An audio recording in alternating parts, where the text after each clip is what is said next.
আরজি কর। হ্যাঁ, আর্যিকর থেকে বেরোবো। হ্যাঁ, তো বলো এবার। বলছি ওটা হয়েছে কি বলতো, ও 2টো অব্দি পেশেন্ট দেখেছে, ঠিক আছে।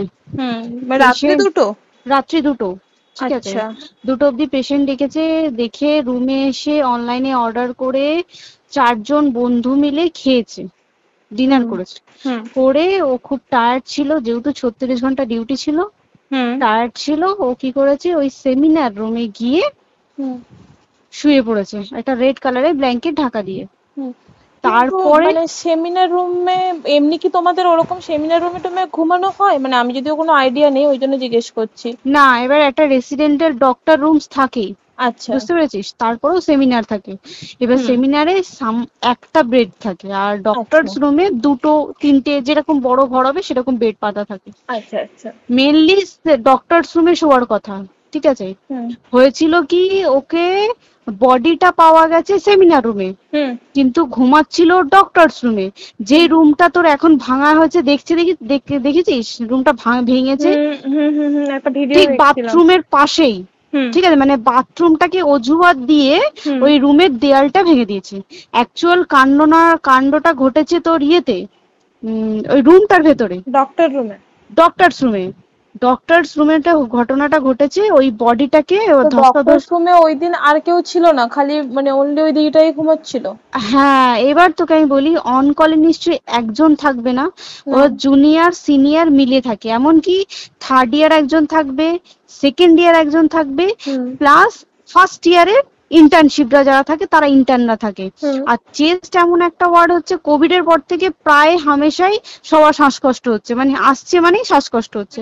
হুম আর চেস্ট ওয়ার্ড আর চেস্ট মেডিসিন দুটোই হুম পাশাপাশি ওয়ার্ড, হুম ঠিক আছে। হুম তো কেউ কি শুনতে পায়নি? কেউ শুনতে পায়নি। হ্যাঁ, ওটাই তো আমি ওই দিনকে ওটাই ভাবছিলাম এবার যে। দেখ, ধস্তাধস্তি করাতে একটা নিশ্চয়ই চিৎকার হয়, একটা ভায়োলেন্ট হয়, হুম হুম বুঝতে পেরেছিস। হুম তারপরে আবার কি, যে 4জন ওর সাথে খেয়েছে তারা কোথায়, তারা কেন মিডিয়ার সামনে আসছে না? হুম তাই ঠিকই তো, তো। তারা কেন আসছে না? তোমার ওই এক- দিন ডিউটি ছিল না রাতে? ওই দিনকে আমি নাইটে ডিউটি করছিলাম। আচ্ছা। আমি নাইটে ডিউটি করে এসেছি, আমার লাস্ট নাইট ছিল। তো আমার হুম তো 3 দিন নাইট থাকে, তিন হুম দিন নাইট থাকার পর লাস্ট নাইট ছিল, লাস্ট নাইটের পর বুধবার আমার লাস্ট নাইট, বুধবার রাতে ঘটনাটা ঘটেছে। হুম আমি বাড়িতে এসেছি, রীতিমতো বাড়িতে এসে শুয়ে পড়েছি। 3টের সময় আমার কাছে ফোন এসছে যে সবাইকে ডেকে পাঠিয়েছে, ইমিডিয়েট আয়। হুম তখন গিয়ে দেখি আরজি করে এই অবস্থা, পুরো গোটা হাসপাতালকে ডেকে পাঠিয়েছিল। গিয়ে দেখি পুলিশ ছয়লা, মানে, আর ওকে যেভাবে, আমি তো বডিটা দেখেছি রে, মানে আমাদের হুম এখনো পর্যন্ত চোখ থেকে নামছে না। রীতিমতো মনে হচ্ছে মেয়েটা যেন আমাদের পাশে পাশে ঘুরছে, হুম একদম হুম হুম এরকম, মানে মানে অদৃশ্যমান, মানে আমরা এরকম ভাবতে পারছি না যে এরকম ভূত হুম থাকে বা একটা স্পিরিট থাকে বা কিছু। এখন আমরা বুঝতে পারছি না ওর আত্মাটা এখনো ঘুরছে আমাদের আশেপাশে। দেখ, ওর আমার তলাটা নাকি তো, ওর থেকে ও থাকে 4তলায়, 4তলায় ঘটনাটা ঘটেছে, ঠিক 2টো ফ্লোর নিচেই আমি থাকি, আমার আচ্ছা। রুমটা, ঠিক আছে। কিন্তু তাও আতঙ্কে আমরা মানে একদম স্তব্ধ হয়ে গেছে আরজিকরটা। কিন্তু ব্যাপারটা হচ্ছে, তাহলে ডক্টর রুম থেকে ওকে সেমিনার রুমে নিয়ে যাওয়া হয়েছে? হ্যাঁ, অবশ্যই নিয়ে যাওয়া হয়েছে। এবার দেখ, নিয়ে যাওয়া হয়েছে, ওকে যেভাবে মারা হয়েছে এটা একার পক্ষে সম্ভব অসম্ভব, না দিস একদম। Is a impossible. পুরোপুরি গ্যাং রেপ, গ্যাং রেপ ছাড়া কোনো কিছু নয়। আর শুধুমাত্র রেপ নয়, রেপ হলো, করলো, ছেড়ে দিল, ঠিক আছে, ওকে রীতিমতো মার্ডার করেছে। মানে মানে হিসেব মতো যা বুঝছি মানে তোমার কথাতে, হ্যাঁ, ওটা হচ্ছে ওর ওই বন্ধু বান্ধব মেবি ইয়েস, জড়িত। এক্স্যাক্টলি। হয় ওর বন্ধু বান্ধব কেউ, ঠিক আছে, মানে 4জনের মধ্যে কেউ, আইদার ওকে এমন কিছু করতে বলতে। দেখ, বড় বড় কোম্পানিতেও তো এরকম হয়, মানে হুম হয় তুমি আমার সাথে কম্প্রোমাইজ হুম করো, নয় হুম তুমি হুম চাকরি হুম ছেড়ে চলে হুম যাও, হুম হুম হুম হয় তো। হুম হুম এখানেও সেরকম কিছু একটা হয়েছে, যাকে যে ক্রাইম করেছে সেও কিন্তু নর্মাল ডক্টর নয়, কিন্তু সেও একটা ভালো পোস্টে র্যাঙ্ক করছে, বুঝতে পেরেছিস। তবেই কিন্তু পুরো ব্যাপারটাকে হসপিটাল চেপে যেতে চাইছে, পুরো ব্যাপারটাকে। তাহলে এই সিভিক যে, ও কোথা থেকে আসছে? এবার তোকে আমি বলি ওটা কোথা থেকে আসছে। আমাদের প্রিন্সিপাল চেঞ্জ হয়ে গেছে, ডেপুটি সুপার চেঞ্জ হুম হয়ে গেছে, তারপরে আমাদের ওই অ্যাসিস্ট্যান্ট সুপার চেঞ্জ, সব চেঞ্জ হয়ে গেছে। হুম তারপরে যে ওয়ার্ডের ডাক্তাররা ছিল, সিস্টাররা ছিল, ওয়ার্ড বয়রা ছিল, মাসিরা ছিল, সবাইকে ডেকে এখন হুম সাসপেন্ড করা হয়েছে। হুম তারা কোথাও যেতে পারবে না, রোজ গিয়ে কোর্টে গিয়ে দেখা করছে, আজকেও কোর্টে গেছিল সবাই। হুম তারপরে তোমার তোর এগুলো হলো, তারপরে তোর কি বলে, আরে বল না, ওই সিবিআই এটা হয়েছে কি, মানে ও সেই সঞ্জয় রায় যে ধরা পড়েছে, হুম অ্যাকচুয়াল কিন্তু ও নেই, হুম ঠিক আছে, ওর এতটা ক্ষমতাই হয় না। ও অত রাত্রে কি করতে যাবে, হুম ও অত রাত্রে ওখানে কি করতে যাবে? ওর না পেশেন্ট, ও নাকি বলছে দালাল পেশেন্ট নিয়ে গেছে, তো পেশেন্ট নিয়ে যখন গেছে দিদিটার রুমে যখন যাবে, নিশ্চয়ই দিদিটার রুমে কোনো কাগজপত্র দেখাতে যাবে, সেই অবস্থায় গিয়ে দেখে যে এরকম এরকম ঘটনা, তা ঝাঁপিয়ে পড়েছে ওর উপরে। হুম এরকম কিছু কি, তাও কিছু নয়, শুধু গেছে দেখছে ড্রিঙ্ক অবস্থায়, ওকে ক্যামেরায় দেখা গেছে ড্রিঙ্ক অবস্থায় গেছে আর এসছে, এইটুকুই দেখা গেছে। তারপরে হচ্ছে কি, তোর অনেক রকম এখানে অনেক রকম ব্যাপার আছে। যে দিনকে ঘটনাটা ঘটে তার ঠিক দুদিন পরে ওই সেমিনার বাথরুমের অজুহাত দিয়ে ডক্টর যে রুমের হুম দেওয়ালটা আছে ওই হুম দেওয়ালটা ভেঙে দিয়েছে। কেন?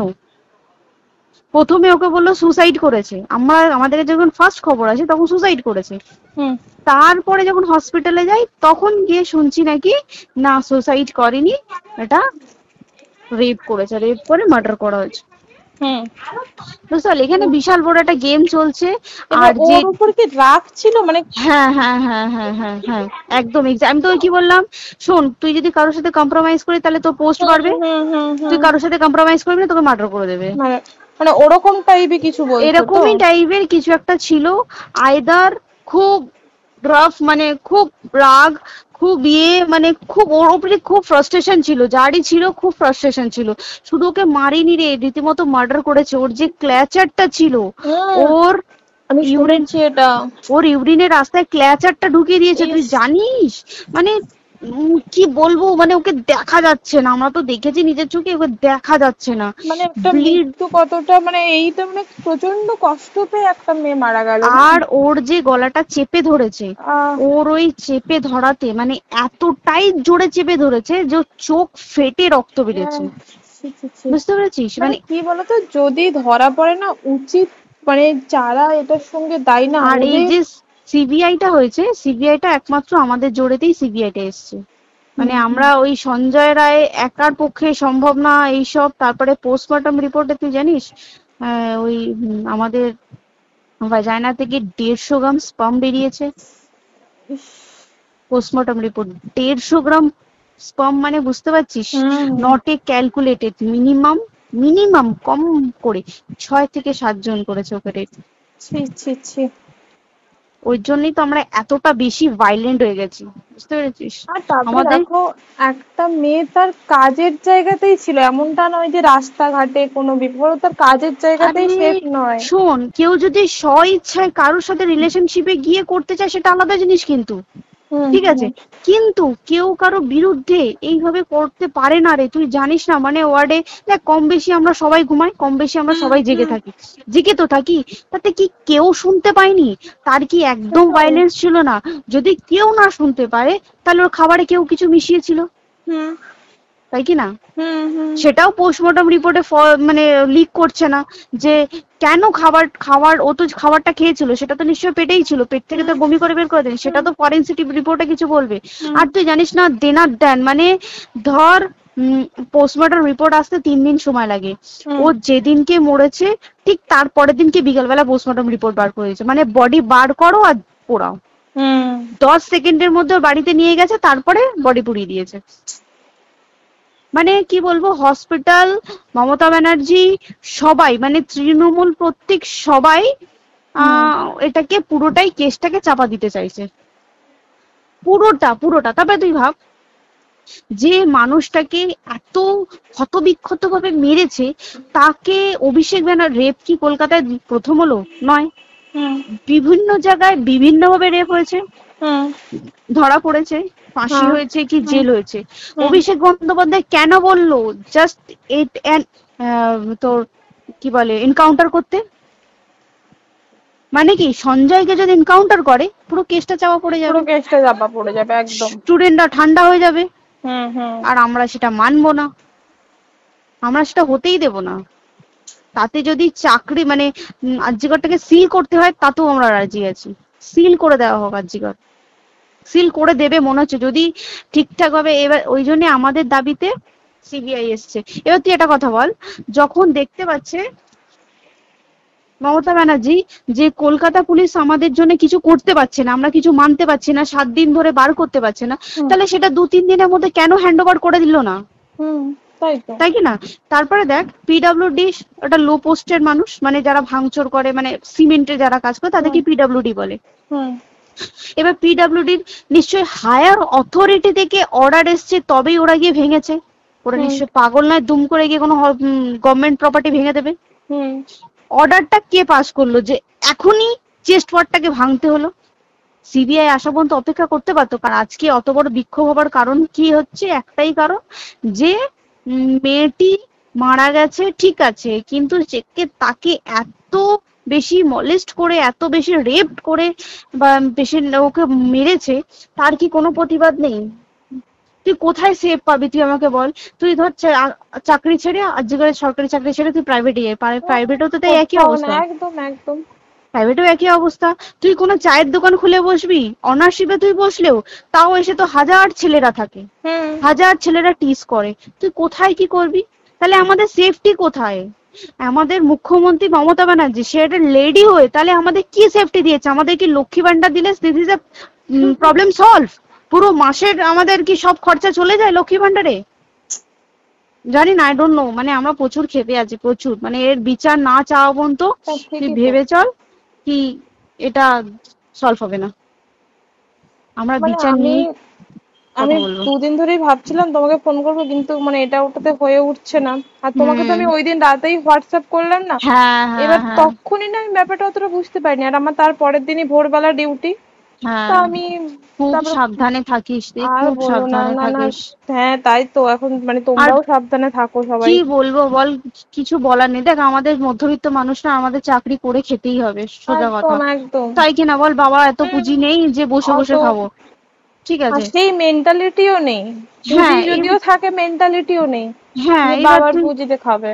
এবার একটা কথা তুই বল, চাকরিটা কোথায় গিয়ে করবো তুই একটা বল? কোন স্টেটে গিয়ে চাকরি করবো তুই আমাকে বল?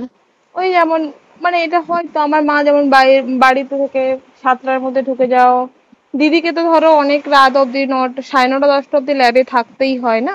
এবার তুই কি করবি বল? কি করবি বলো তো? এখন কিছু করার আছে? দেখ ল্যাবেও তো সব ছেলেরা আছে, ছেলে আছে, মেয়ে আছে। তুই কাকে বারণ করবি? তুই কাকে বিশ্বাস করবি? তুই বল, তুই ধর কলিগদের সাথে খেতে বসেছিস, ঠিক আছে, তোর টিফিনটা যদি কেউ চাইলো তুই তাকে না দিয়ে পারবি? না, একদমই। আর কার মনে যে কি আছে সেটাই তো কি বলবি বল? এবার তুই বল, খাবারটা যে খাবি, তোর টিফিন কেউ চাইলো বা তোকে যদি কেউ বললো একটু একটু খা, যেমন আমরা শেয়ারে হয় স্কুলে যেটা আমাদের শিখে এসেছি, হ্যাঁ স্বাভাবিক, এটা সবারই এটা তো স্বাভাবিক। তুই বল, তাতে যদি এরকম অবস্থা হয় তাহলে কি করবে মানুষ তুই আমাকে বল?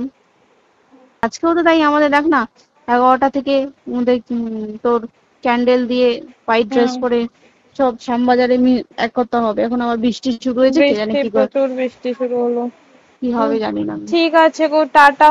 হ্যাঁ চল টাটা। হুম হুম হুম।